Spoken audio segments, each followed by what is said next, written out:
So today I want to talk to you about, hey, Manali, good to have you, about what I think is one of the hardest stages of business. I think it's, if you guys read my little like email on it, I was basically saying, I feel like I've had this conversation with people recently, and every time I share what I think is the hardest, people are always like, really? You think that's the hardest? That kind of doesn't make any sense. And then when I'm like, well, here's why I think that's the hardest, they're like, oh, that makes total sense. Actually, that was the hardest stage for me. And so to me, that meant like it's something that I should talk about because it's almost like we're like not allowed for that to be the hardest stage, or we think it shouldn't be the hardest stage, or it's like not normalized that it's one of the hardest stages. And so we like ignore it. But then when you say it like that and you're like, oh, yeah, that probably was the hardest stage for me, I think it's like really helpful and permission giving. So whether you're at this stage, have already passed it, or aren't even at it yet, I want this to be really helpful to give you perspective, prepare you, help in terms of how you're thinking about it with your clients potentially too, but also thinking about it in terms of how you can kind of prep for this if it's coming up for you and or deal with it if you're in it. Because I think all of those are really, really important. Sometimes we don't want to project like, oh, this hard thing is coming, but sometimes it's also helpful to know like, oh, that could be challenging and I could see how this could go a certain way. And so if I can feel prepared in advance, it makes it so much better. So that is what we are doing. I'm just tuning in. Wait, I just missed the stage. Would you mind repeating it really quickly? Oh no, Shantae, you didn't. I didn't even say it yet. Which is shocking because you guys know I always say the thing like immediately. So I actually didn't say it yet. So you didn't miss it. Me too, confused. Yeah. No, I didn't say it yet, you guys. If you just jumped on, don't worry, I didn't yet. Okay, so now I'm gonna say it.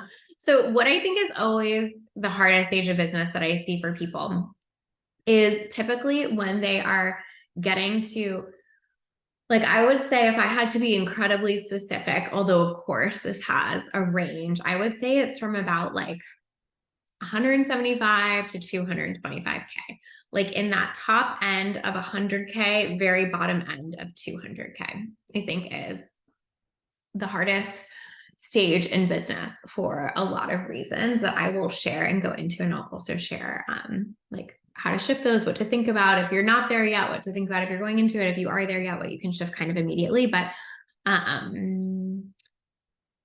was just listening to you talk and was like, Lacey's being such a tease and not telling us. That's so funny. I didn't even do it on purpose, but I love that like the one time I don't actually mean to withhold it is the time it takes me the longest to get it out. Just goes to show you just can't plan it. Shantae said cosign, fixing things that aren't broken is immediately what comes to mind. And yes, I'm guilty of this. Yes. So interesting. Yes, I think that's totally one of them. So basically at this stage of business, I think there are a lot of things at play that we'll kind of go into the details around, but I think it's helpful. Like, I just want to say the reason I want to do this is because I think it's really helpful to normalize this. Because I think for a lot of people, when you get to that stage, it's almost like you're not supposed to feel like that's the hardest stage. Like if you get there, you're like, it's supposed to get easier here. Why is this feeling harder? And I think so many people get so frustrated in that because it's not normalized and it's not talked about, right? And so it's like you build and you build and you build, and then you get to what you think is supposed to be this phase where things get easier and they actually feel harder. And I think it makes a lot of entrepreneurs run away and like dip out on what could be a really good, sustainable, profitable business because nobody's saying, hey, the place you're at right now, it's really fucking hard. So just know if you hang on just a little bit more, you're going to get to the other side. So I just wanted to say that, hey, the place you're at is really fucking hard. Just know if you hang on, you're going to get to the other side. So I think that's important because I feel like when you hit that place here, it can be so easy to make a lot of assumptions that, oh, it's only going to actually get harder. And I don't think that's true. I really think this juncture is incredibly difficult. And I think if you can get through it and you can get through it with profitability intact and with a business you like, it honestly gets so much easier to scale. Like 225 and above, I really, and again, I'm broad generalization, right? But like, just to put it in context here, I think it gets so much easier to scale. I think that top end range of like 175 to 225, it really can feel so hard. So let's talk about why, and then let's talk about what to do about it. Deborah said, oh yes, so true. Okay, good. I would love you guys' thoughts on all this as I go through it too. Or if you have any questions, obviously let me know. Okay, so one of the reasons this is a really hard stage is because you're still doing so much delivery typically. So to get to the growth of this, There's typically a lot of delivery involved. So whether you're really, really involved in your program still or doing a lot of one-on-one or um, just jumping in, but just got the gist from the 175 to 225 you mentioned. Yep, exactly, Emma. That's exactly it. Taking it all in, but totally agree with you on all this so far. Awesome. Thank you, Shantae. Okay, so yeah. So you're usually on for a lot of deliveries. So to get to like 175 to 225 mark, right? You've probably sold a lot, whether that's like high-end programs, one-on-one, all of the above, right? Like you're typically at a place where a lot is being required of you in terms of what you're delivering, but you probably have not also gotten to a place where you've necessarily like delegated any of that out or created different systems around that. Like at that mark, you probably don't really have a lot of support coaching or support coaches under you yet, different things like that. So it's like you're making the money to get here, but you don't really have a lot of the support that, also serves those clients. So you're typically on for a lot of delivery. And that's really important to say because that I think frustrates people so much. And I always am just like, but that's how you start, Like you don't have to be on for that much delivery forever. It's not just going to add and add and add over time. But sometimes you do have to sell enough things and deliver on enough things that then you can go scale it in a different way, that then you can go hire the support coaches. So if it can be really hard because you're on for a lot of delivery, but then you're also typically making yourself wrong for being on for a lot of delivery. You're like, did I build the wrong business? Am I selling the wrong thing? Oh my God, how will I ever scale? Because I can't keep doing this much delivery. Like it really makes you feel backed into a corner sometimes, unless you go, oh yeah, this is just that hard stage of business that Lacey told us about where I'm just on for a lot of delivery and I'm going to have to start making shifts over time. Okay, that makes sense.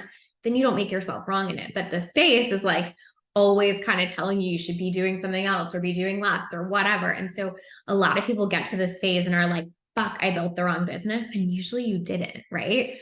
Deborah said, yeah, I've gotten here in 1 year, but I've been the COO for clients and this really tracks. It's like a crossroads happening. Perfectly said, crossroads. Yep. Lots of personal touch happened to get there. And now there's like so much personal touch that pulling back feels really scary. Deborah, you just said it so perfectly and so succinctly. It's a crossroads. Lots of personal touch is probably required to get there. And now the idea of doing less of it feels terrifying, but also you don't feel like you should be doing it. So you feel wrong, right? Perfectly said. Emma said, this is so helpful to hear some concrete, even estimated numbers around. Good. Yeah, that's what I tried to do. Like, I didn't want to just be generic. So obviously 175 to 225, like give or take, it doesn't matter, but I just wanted to give some specifics. So I'm glad that's helpful. I'd say I worked so hard to get there, and by hard, I mean like so much input, right? Like you can feel that hard. Yeah. Beyond that has been way smoother, but I also intentionally made those shifts, if that makes sense. But it's still hard to get past it because, and I'll speak for myself, it's so hard to pull back when you've built in a certain way. Yeah, so agree with that, Shantae. I have so many thoughts on that. Elisa said, so interesting. I didn't expect that specific of an answer, but it totally makes sense. I know it's so funny, right? Because I'm like, usually like, it depends. I don't know. It matters. And today I'm like, I'll give you the exact income range, but yeah. So anyway, you're on for a lot of delivery. So that's like one thing. These kind of all fit together. So keep this in mind. You're usually investing pretty high ticket at this point, but haven't quite invested in as much team. So what I see a lot of entrepreneurs doing at this phase is they're invested pretty high ticket in like a big mastermind or like, I don't mean big, like it has to be like so many people, but I mean big in terms of like big investment, big skin in the game kind of thing, because you feel like you're supposed to at that stage. You're like, well, I'm going into like multiple six figures. I got to like play big. I got to invest big, that kind of thing. So typically a lot of people at this stage have invested pretty high ticket. I think it's pretty popular to do a mastermind. I think most people should be doing one-on-one, by the way, but like that's a conversation that we can get to later. But I'm just, again, talking generalities. You're probably on the hook for a lot of delivery, give or take. I mean, some people might not be. You've probably invested pretty high ticket in a mastermind and usually not as much in your team, right? So that part can be really hard too, where you're like, I maybe have like some VA support, I have some team support, but like it's not a ton, right? Michelle said, this is really interesting to contemplate because I feel like the business model I'm very slowly working on building has the same delivery at every point the audience sizes, which changes. So that's fascinating. Yes, Michelle, agree. That's very helpful to see, right? And it might mean it creeps up slower, but also once you get to that point, you're going to experience less of this friction. So that's very true. Deborah said, yep. Would love a later conversation about benefits of master members 101. Okay, let me make it. Hold on, let me just grab that. I don't want to miss that. Okay. Shantae said co-sign all of this. Yep. So, okay, that's hard because you're on for a lot of delivery, keep in mind. And we're also saying you're not as invested into team, but you have high expenses, right? So the other thing that happens at this level, again, we'll revisit all of this kind of as it fits together, is you have a lot of pressure to go bigger typically. So I feel like when people kind of make that first 6 figures, a lot of times, this was me too, you're kind of like in awe. You're just like, this is all amazing. Like, who fucking, this is so great. Like, you're just like in the magic of it kind of, and it feels like, like, oh my God, I can't believe this kind of thing. And then once you get a little bit past that, what can happen for people so quickly is that all of a sudden that's when the pressure mounts. Like they've let go of the like, this is so cool and magical. I made 6 figures online. And now they're like, fuck, I have to keep going bigger. Like I have to prove something. I have to show people I can keep growing. I have to show myself I can sustain it. Right. Um, guilty reliving all of this over again. Shantae, I'm just like step by step telling your story, I guess. keep us updated where we fork or if we ever do. But the pressure mounts at this point because it's like you're no longer kind of in that honeymoon phase of like, oh my God, this is amazing, but you're in that like, oh shit, like I have told people that I want to keep this. I want to more than keep this. I want to go way bigger. I want to, sometimes it's prove something to other people. Sometimes it's prove something to yourself, but usually there's like a lot of proving energy at this stage of business. And so that can get really intense too. So again, really intense in terms of how much delivery you're on, potentially really intense in terms of how much you have invested in mentorship versus team, and potentially really intense in terms of how much pressure you're feeling to sustain it, go bigger, prove things, all of that, right? Shantae said, remind me if you're having this resource. For me, it was fear of it going away. Totally. I think that's actually perfect to say too. So it's like, you not only have the pressure to like, go grow it, go show yourself or other people you can keep doing it, but you're also like, oh my God, I cannot lose this. Like you're invested enough at that point where you're like, this feels crucial. It's not like, oh, I had one good month. You're like, I've had multiple and now I like really, really want to sustain it. And I'm scared it could go away. So I think that's so true. Okay. And so then what a lot of people do at this point that makes this a really difficult part of business is then they keep reinvesting a lot of that money because they want to take it further and they want to prove it's sustainable. And it's like, they almost like you can almost get frantic, right? Like, oh my gosh, okay, like, should I invest in ads now? Should I get more mentorship? Should I, do like a whole website rebrand? Like, this is when people get kind of that manic, frantic space a little bit. And plus they have just enough money to start getting crazy with. Do you know what I mean? Hey, Manali. She said, oh yes, can so resonate with that feeling. Deborah said, yeah, the stakes feel so much higher. Yep. For sure. Like responsibility to yourself and others, or it felt like that for me, trying not to make generalizations. No, I think that's perfectly said, Shantae. Like it's a little bit of both. You're like, I have something to prove to myself, but now I kind of also like feel like I have something to prove to like my audience or my family or my friends or whatever, right? But yeah, so like that frantic-y energy can kind of show up at this point. Again, it can show up at any stage of business, but I think it's very present here. Where it feels like you have the cash to start doing all these things that you've maybe only thought about doing up to that point, but you still can't go below cash everywhere, right? Like really no business can. You still have profit margins to think about. You still want to pay yourself, all that kind of stuff. And so you're really getting to that point where you're like, what will sustain this? What will make this grow? Where should I put this money? And because you're in that frantic place, you can make really, really challenging decisions here. or really bad decisions, I guess is maybe just the more blunt way to say it. Shantae said exactly, literally. Oh my God, I am loving this, Shantae. Thank you for your honesty too. I really appreciate you.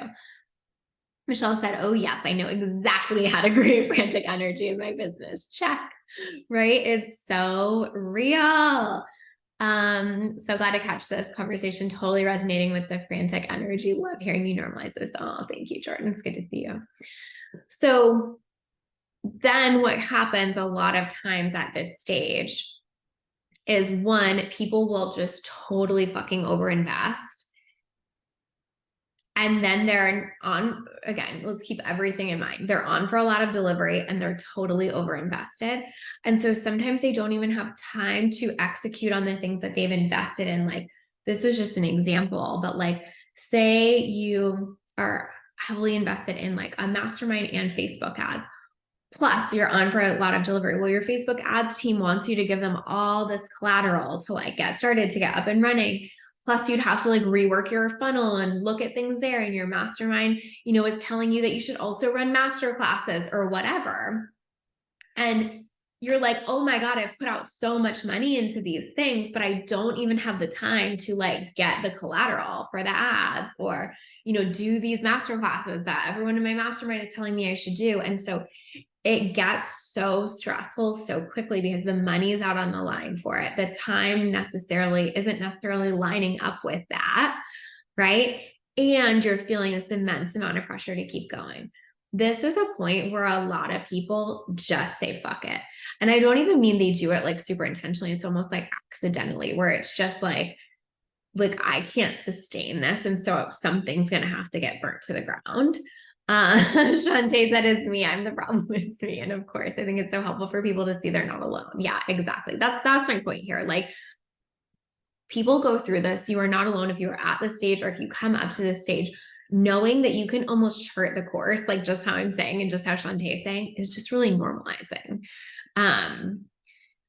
Hi, Lisa. Oh, you're not saying hi, friend, to me. Duh. Deborah said, yeah, delivery starts to tank. Clients start to become frustrated, seemingly out of nowhere. As team starts dropping the ball, the frantic energy is legit. Deborah, you just hit on a really, really, really good point that I didn't even make, which is clients start to become frustrated, seemingly out of nowhere. That is so true. I have so much to say about that. Thank you for bringing that. Elisa said, love this conversation as I'm currently building toward this revenue number and feel like it's a great manifestation practice to have. It is. Elisa, it's so good manifestation wise. Yes. So what Deborah is saying is how it feels like, wait, why are my clients upset out of nowhere? And it's for the same reason, because your energy is so scattered. It's so frantic. You're trying to do so many things.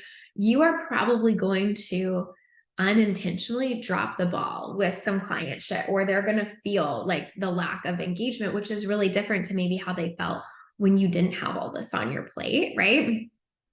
And so then you get really scared because now a client has negative feedback or something like that, and then you're really rocked by that, right?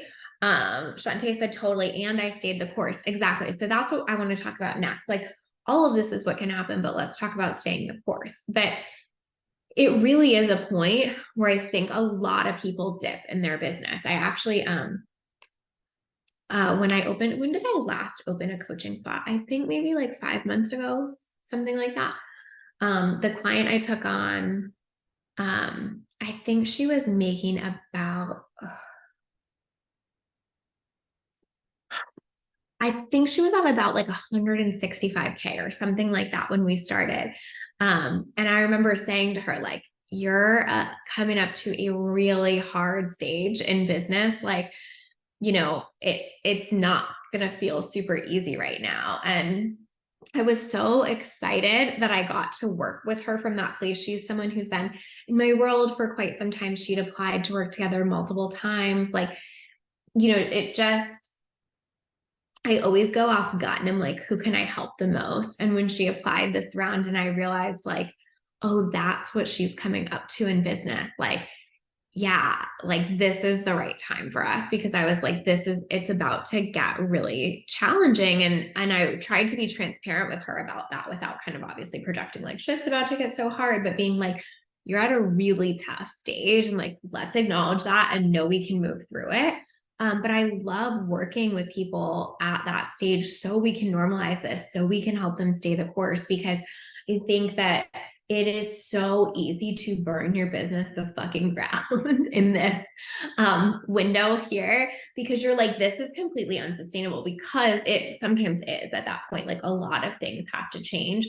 But if you keep going with that, like over investing, not having enough team, um, you know, being super on for delivery, all that kind of stuff. Like, if all that doesn't change, you are going to get to a point where you're like, this is not feasible. This doesn't make sense. But if you can use this to be like, oh, we're at a tipping point, things may go hard for a little bit and things have to change, that's when it does get better. Super helpful to hear. Good. Thank you, Shantae. Deborah said, I love this conversation so much. Thank you, Deborah. It sounds like you know this so well too. Sarah said, love that you're normalizing this. Thank you, Sarah. So let's talk about things to do. Thing number one, you need more team at this level. Like, that is it. When you're getting to that point of being on the hook, so to speak, for, let's say 200K of delivery, right? You need more team. You cannot do business the way you were doing it before. Jordan said that is so interesting and helpful to hear with literally a client of yours. Yeah, totally. Michelle said, is there anything folks can do to be more prepared for this stage? Like, how do you make the shift more gradual? Yes, absolutely, Michelle. Perfectly said, or perfect question to ask. We'll definitely talk about that. This is so interesting because I've been following someone on Instagram kind of with a morbid curiosity, I hate to say, who it seemed like was having it in a lot of who it seemed like was investing, in a lot of marketing branding based on what she was putting out, and then had a big launch and since totally dropped off for weeks now. Reach out and tell her she's doing amazing and to keep going. So hard. Hey, Tanya, thank you for being here. And I wonder if she got to this point. I mean, it makes sense. It does. It really does. You're like all over the investment. You have the big launch. There's all this pressure. And then you're just like, I cannot sustain, right? Okay. So team is one thing. And to Michelle's question, building up your team slowly over time is so important to prepare for this. Like, I know for so many, like having that control over your business, again, I always say I'm a recovering control freak and laugh when I say it, because like recovering is, debatable at any given point. But I know that like when you build up to that point, wanting to have the control over so many aspects of your business is so real. But if you can slowly start building team over time and preparing, it will be so much easier when you get here. And if you can start splitting, so to speak, investment between team and coaching, support, mentorship, then you're more normalized to that, right? Like, I think so often people are used to only spending on mentorship and coaching. And then all of a sudden, when they have to spend on team, they're like, what? And their brain like almost can't process it.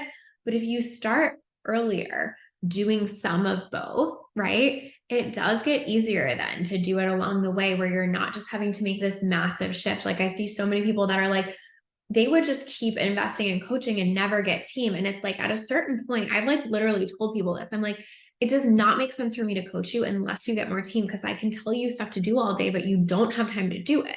So don't hire me, go hire team that can help you do it. Then come back to me and then we can actually talk about how to move forward. But if you do not have a reasonable way to execute on things, a coach is not going to be able to help that. Like, they're just not, right? So getting used to investing in team and mentorship earlier is really important in my opinion, because then it doesn't feel like such a big shift or a 180, or you don't get so in the habit of like, the only place I ever invest is in coaching, but never ever like build the foundation so that I can keep doing the things that coaching is going to point me towards, Michelle's saying control freak and process. I like that.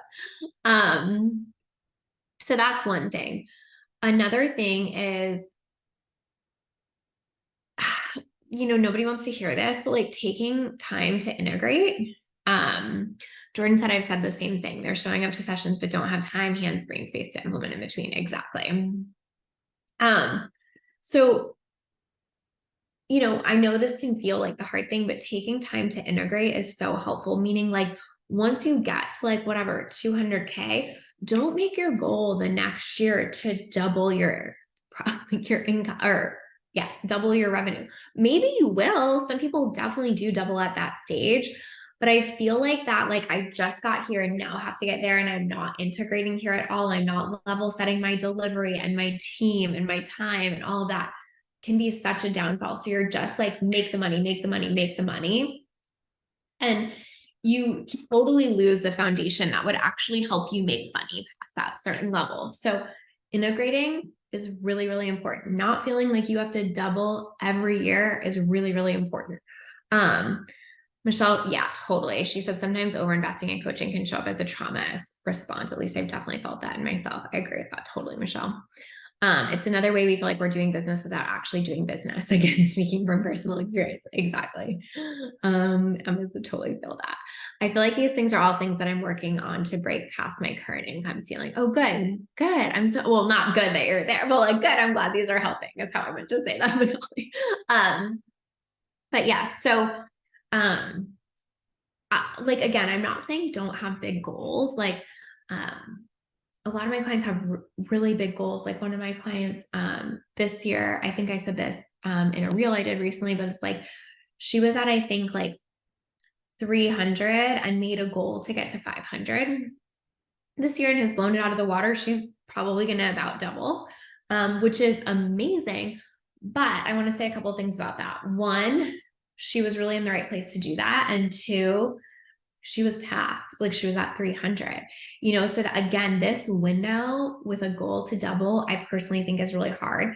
And I kind of hate to say this because, spoiler alert, if you're on the wait list, something might be going out soon. I'm not positive, but I'm pretty sure.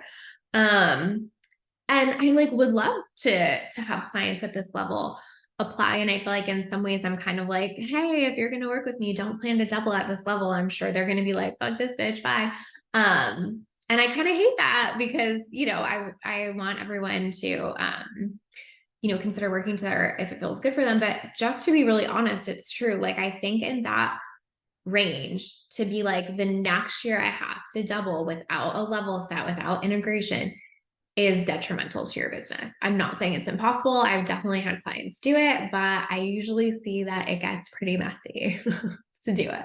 So I'm like there to ride the mess too with you. But sometimes if you can really, really level set your foundations, do some of the things we're talking about, then like the growth comes really easily and naturally for that. But if you're trying to push for the growth at all costs without a lot of the foundational stuff, it just gets so hard.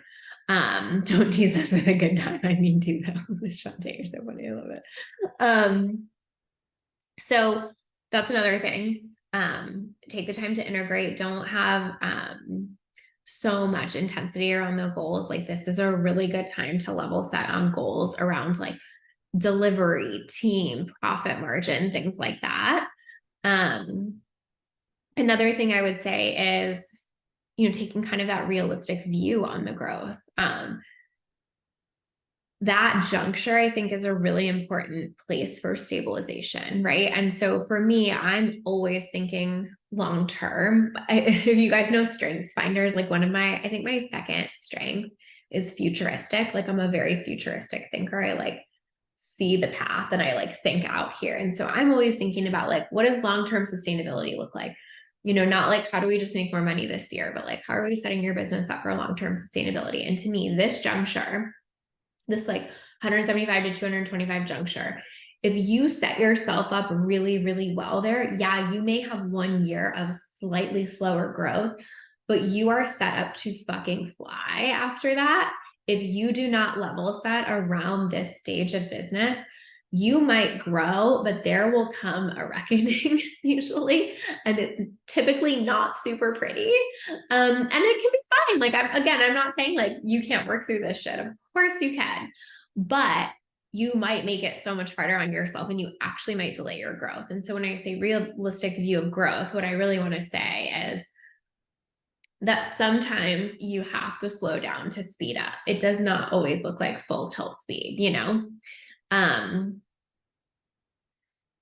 Yeah, it does put so much pressure on the business, Michelle. Deborah said the truth of scaling that I think is myth. Scaling isn't about shuffling more growth and sales. It's about shifting the holding structure from dominantly being held by the coach CEO to now creating a structure and foundation of team processes system to hold the majority so you can think through the next growth push. Oh my gosh. Like, how do I, oh shit, it just went away. I was gonna say, like, how do I pin a comment? Because yes, Deborah just nailed it. Absolutely nailed it. It's like building the second story of a house. Yeah, perfectly said, Michelle. Yeah, great analogy. Oh yeah, Shantae just said great analogy. Exactly. Hey, Lucy.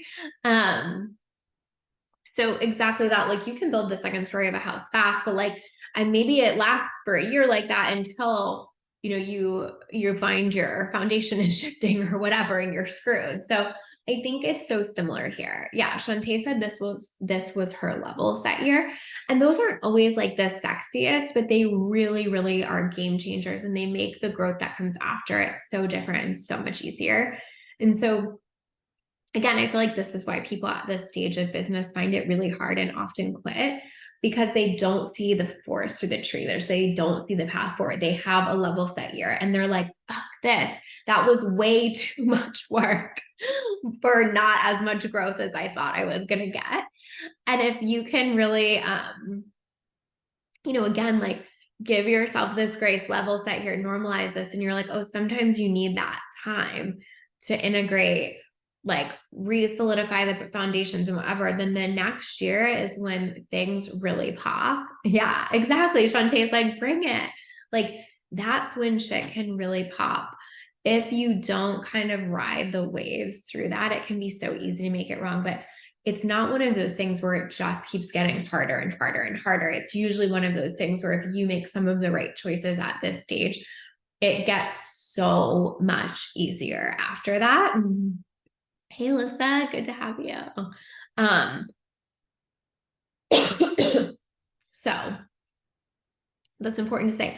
But I think a lot of coaches try to like skip that part. They're like, yeah, come work with me and we'll triple it this year or whatever. And then when shit gets hard, they're like, oh, it's your mindset. It's your mindset. It's your mindset. And it's like, I really believe there are a lot of mindset things that can come up at this stage. But for me, at this stage of business, it's not as much mindset. I mean, although it could be, right, depending on what your mindset stuff is, but it's not as much mindset as it is like, do you have the right team? Do you have the right profit margin? Are you investing in the right things? Like Deborah said, are you really moving your business to be a structure that is bigger than you? If you guys listen to season 8 of the podcast, this is a bit of where Angie was to a certain extent of having to recognize like she was building a business bigger than herself. And she kind of had to have a year or, 6 months that let her start to do that. Right. But it can be really hard to do that. But I think Angie was such a great example of this in the podcast because she was on for a lot of delivery. Right. She had a lot of success in business. She did not have the team she needed in place and she was getting kind of burnt out. And so, like, really being able to reset around that. It doesn't always make for the fastest growth, but again, it does later. Like, your trajectory after that, like what Angie's foundation is now that she can like bounce from is so huge compared to before where it was like she was at a point where she was ready to just like torch it. You know what I mean? Like forget it. And I think that really does happen. Such a good season. Yeah, she's the best. Lucy said, missed the start. Could someone fill me in on what was the hardest part of this? Yeah. Lucy, so basically what I said is like, obviously give or take, but about the 175K to 225K mark in there is usually what I see as the most difficult stage. Yeah, I was just thinking of Angie. Exactly. Like, I think that season was so helpful to see that where it's like, we kind of just saw Angie, I feel like, come out on the other side of being like, wait, I fucking love this business. I kind of forgot for a moment because it got really hard and I got really, I mean, we even heard what happened with Angie with like over investing in a mastermind that was not serving her. Like it's so textbook in some ways. And Angie isn't even like fully in this industry and it's the same. So I really think that this happens for so many businesses, different industries, different things, because that stage is just really critical for change, for growth, and for needing your business to start to live and exist outside of you. And that can be a really hard shift to make for, a multitude of reasons, no matter what mindset stuff you have. If you have enoughness stuff, it's really hard to like believe that you're good enough for that. If you have control stuff, it's really, really hard to let someone else hold your baby, so to speak, right? If you have confidence stuff, it's really, really hard to feel the confidence to like step into this new layer of leader and business owner. And so there's, again, of course, mindset stuff that is going to emerge and come up. But the point I really wanted to make here is it's so much more about some of the structures and about where you're spending your money and how frantic you're getting and how intense the pressure is around growth. I remember having this one client who, this was years ago, but we got to that point of about like 200K together. And she was like, I'm going all in on Facebook ads. And I was like, I really do not think this is the best time for you to do that. I don't think your funnel is totally ready for that. I don't think, your stage is set for that in the way that it needs to be. My recommendation would be like, take some time, get set up. And she was just at that point where she was like, no, growth at all costs. And just spent so much on something that was not ready to be kind of funded, and ended up having to stop ads and stop coaching because of that. And like, obviously that sucked in so many ways. And it sucked that I wasn't able to kind of like really get through to her in that. But I just wanted to say that to say, like, even if you're an amazing coach, even if you know this, even if you're trying your damnedest, sometimes people do get really sucked up into that spiral of like, there is only one way, must grow at all costs. And it can be really hard. And I think a lot of it is the industry. There's just so much pressure. And I think there's so much like defining of like, who is a good coach or who is a good business owner based on like how fast they're growing or doubling or whatever. And I just think like as an industry, like we just have to start having these conversations more, because it's so detrimental, and it just gets in our heads so much. And I just think, yeah, it can really hurt a really great business. Jordan said, a client who didn't take this advice and then couldn't keep doing coaching. Thank you for sharing this. Yep, totally. Shantae said that totally makes sense. I've seen this as a coach in other ways too. Yeah.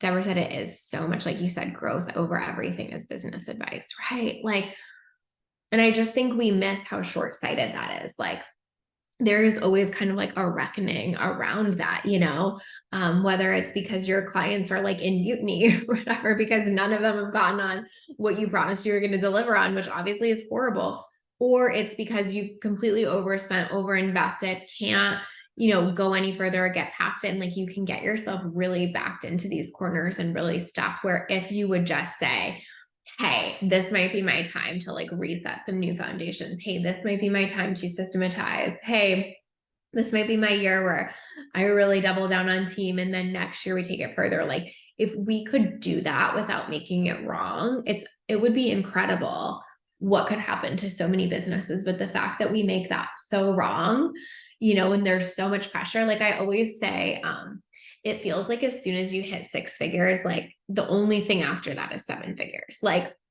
it's like everyone wants to go from like 100K to 1 million. And it's like, there's like $900,000 in between there. There's like a lot of steps along the way, but our industry does not act like that. It's like, as soon as you hit that 6 figure mark, your only goal should be, 1 million, and like 1 million or bust is the vibe kind of thing. And it's like, I get that. I get that drive. I get that desire. I think like that's what keeps us alive as entrepreneurs to a certain extent. And also, like, unless you have some like really, really, really critical structures in place and someone who's willing to say the tough things to you, like, that is a disaster waiting to happen, honestly. Shantae said, I really like how you framed growth earlier, Deborah, more of holding. Yeah, I loved how she said that. Shantae said, I also think this is why your clients grow so fast, Lacey. Yeah, I do too, Shantae. Thank you. I really do. I feel like they see that other things have to happen first and they really get that. And I do think that that's what, again, like fast growth, whatever that means, right? But I do think that that's why a lot of them experience fast growth, but also really sustainable growth. Like that's the thing I'm obsessed about with clients is like, can you not just make 1 million one year, but can you make it the year after and the year after, like that's what matters, it's not, can you make a lot of money one time? Like I fucking guarantee I could start an Instagram account tomorrow, could make a bunch of big promises on it. I could grow it really quickly, could sell a bunch of shit, and I could make fast money, but it wouldn't be sustainable money because that would all come crumbling down when I like couldn't deliver on those promises. And so just like such a reminder that it fast is so like, what does that even mean? Sustainable is where it's at. Shantae said, like, objectively, our clients grow fast, but I think this has to do with you helping them level set quickly and hold them to that next level while they're at their current level. Does that make sense? Yes, Shantae, thank you so much. It really does. As someone who's still in the 9 to 5 corporate world, I have to say only until I started in the online space did people start talking in number of figures. Right. I'm a totally like 6 figures, then 7, like it's like, that's not like normal. And I mean, obviously we want to defy the norm in our business in so many ways, but also thinking that we have to be the constant exception to every rule is not helpful either, right? Like I love to break a rule more than just about anyone. And I like cannot be the constant exception to every rule. If anything, that is when I hurt myself the most in business, is when I like was like, well, everybody's doing that, so I'm not going to do that. Or like, I'm supposed to get X result faster than what everyone else gets or whatever. Like those are the times I've made the dumbest fucking choices in business. Whenever I'm like, yeah, it just seems like that's working, so I should probably do that, is when I've had the most results, to be honest. Yeah, exactly. Yeah, it's evident by their results. Thank you, Shantae. Yeah, totally. And again, like the holding of both is so important. Like what Shantae was saying is like, yeah, let's definitely get you set up for your next level, but let's also be really realistic about where you are and what springboard you're creating. I think that idea of like, what's that saying? Like, build the plane as you fly it. Like we're all kind of naturally and necessarily doing that as entrepreneurs, but also I think sometimes we can take that so far to the point where we're just like willing to let our business and delivery tank because we're just trying to make more revenue. And to me, that's not the vibe. Like the vibe is not that level of plane building. You know what I mean? Like, yeah, sometimes we have to build it as we're flying it, but also there's like a point where like we're gonna crash. Hey Brittany, good to see you. It reminds me of the behind the scenes with Julia to give a tangible reference point. Yes, exactly. 100%. And it's like, that's the thing with Julia, right? Is like, yeah, it took her a little bit longer to like get off the ground, so to speak, but she's been sustainable now. You know what I mean? It's like she's making 7 figures multiple years. And that's just everything to me. Like that's where I'm like, okay, my work is done here. Like that's the goal, you know? It's not just, can you make quick money one time and dip? I mean, obviously people do that and I'm sure it could work for you, but like the clients that come to me and that I want to work with are like, I want this business for 10 years, 20 years, whatever. Like I'm here to keep doing it. I'm not here to like see how fast I can make it and like run when I burn out. Yeah. Okay, amazing. So just to recap on a little bit of that, like make sure you're investing in team and coaching and that there's a balance there. Like obviously this is, my opinion, but that's why I love partnership model and revenue share model because it keeps you at a certain percentage, right? Where I think it can just be so tempting to go overinvest, overinvest, overinvest. And it keeps you at a percentage where you can also spend on team. And I think that's so important. Like if you want to grow, you really want both. You want that support and mentorship, of course, but you really need executional support, or the support and mentorship means nothing because you can't do anything with it. Start building that early, start thinking about that early, start thinking about your margins on those early. That will be so useful. Level set around knowing this is coming. If you're at this stage or you're coming up on this stage, Know that this can be a hard transition. Start thinking about what it looks like to have a business that's bigger than you, to have other things holding it besides you just holding it in your brain, like Deborah was saying, right?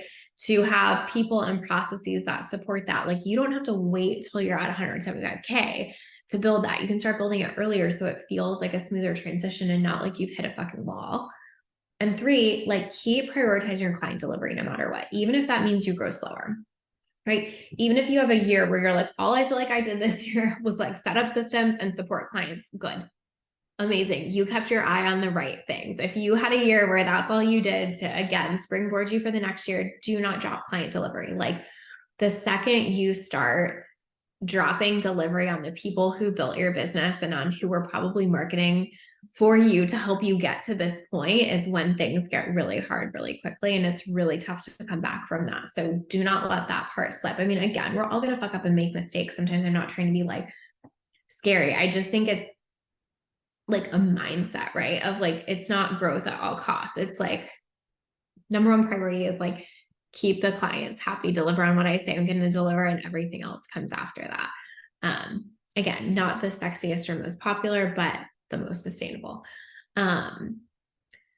What else? Yeah, and be willing to integrate and have realistic growth expectations. You know, like if you're not willing to take a beat to like get it right, you're gonna end up having to do that later. So my advice is always do that earlier before you have to, instead of later when shit's hitting the fan. So I think that's most of it. But hopefully this was just normalizing again, whether you're there, a client is there, whether you're just like, wait, I needed someone to tell me that, or I'm coming up to it and I want to get prepared for it.